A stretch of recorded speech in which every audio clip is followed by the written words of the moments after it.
Outsource भर्ती प्रक्रिया व मापदंड को लेकर विधानसभा क्षेत्र चौपाल के निवासी बालकृष्ण ने 2022 में याचिका दायर की थी। याचिकाकर्ता बालकृष्ण ने कहा कि 7 नवंबर 2024 को उच्च न्यायालय ने आउटसोर्स भर्ती की याचिका पर संज्ञान लिया और याचिका पर स्टे दिया। उन्होंने कहा कि अगली सुनवाई 21 नवंबर 2024 को रखी गई है। उन्होंने कहा कि हाईकोर्ट का कहना है कि आउटसोर्स भर्ती में किसी भी तरह की पारदर्शिता नहीं होती। बालकृष्ण ने कहा कि हाईकोर्ट ने Himachal Pradesh state electronics corporation को निर्देश दिए हैं कि वे की गई भर्ती का ब्यौरा साइट पर दे। उन्होंने कहा कि उनका मुख्य उद्देश्य रोजगार है। उन्होंने कहा कि सरकार आम लोगों को रोजगार दे, न कि चहेतों को। हिमाचल प्रदेश सरकार द्वारा अभी तक कमीशन के माध्यम से कोई भी विज्ञापन भी विज्ञापित नहीं किया गया है। 2022 में मेरे द्वारा CWP/PIL 747/2022 याचिका दायर की गई थी, जिसमें मुख्य मुद्दा रखा गया था आउटसोर्स भर्ती।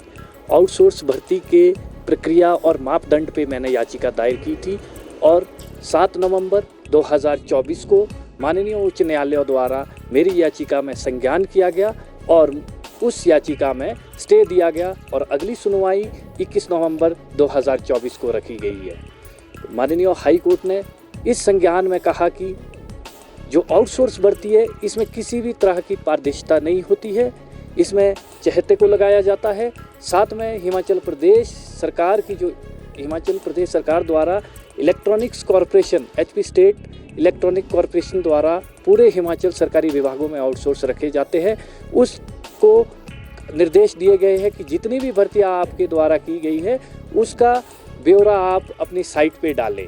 साथ में मैं कहना चाहूँगा आपके द्वारा कि जो आउटसोर्स भर्ती है ये पूर्व सरकार के द्वारा भी इसी तरह चलाई गई और इस सरकार के भी द्वारा इसमें किसी भी प्रकार के R&P रूल्स नहीं होते और ना ही योग्य लोग मिलते हैं।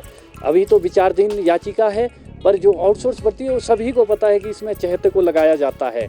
फिलहाल हम इस याचिका के अगली सुनवाई का इंतज़ार करेंगे कि माननीय हाई कोर्ट इसमें अगली कार्रवाई क्या करती है। हमारा माननीय हाई कोर्ट से रिट में अपील की गई थी कि जो हिमाचल प्रदेश सरकार के ने 110 कंपनियां आउटसोर्स की बनाई थी और वर्तमान में वो सिर्फ 8 कंपनियां रह गई है। जो Himachal Pradesh state electronic corporation के साइट पे हम देखते हैं सिर्फ 8 कंपनियां हैं, यानी 45,000 कर्मचारी जो आउटसोर्स में कार्यरत है वो किस कंपनी द्वारा अपॉइंट किए गए थे।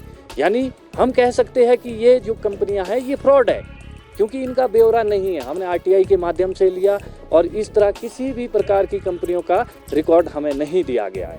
मेरा मुख्य उद्देश्य यह है कि रोजगार दिया जाए। हम रोजगार के विरुद्ध नहीं है, पर रोजगार का जो मापदंड होता है उस तरीके से दिए जाए। आम लोगों को रोजगार दिया जाए, ना कि चहेतों को रोजगार दिया जाए। दूसरी बात कि आउटसोर्स में भर्तियां जो हो रही है उसके अंगे स्टेप गैप के तहत होती है, यानी 1 साल के लिए होती है और सरकार जो आती है वो एक्सटेंशनें देती है। यहाँ तक कि आउटसोर्स में लगे कर्मचारियों को 20 सालें हो गई है और 20 साल के बाद वो पॉलिसी की मांग कर रहे हैं। अगर इस तरह स्टेट में नौकरियां दी जाएंगी तो जो युवा लाइब्रेरीज और अन्य कोचिंग संस्थाओं में पढ़ रहे हैं उनको रोजगार कहां से मिलेगा।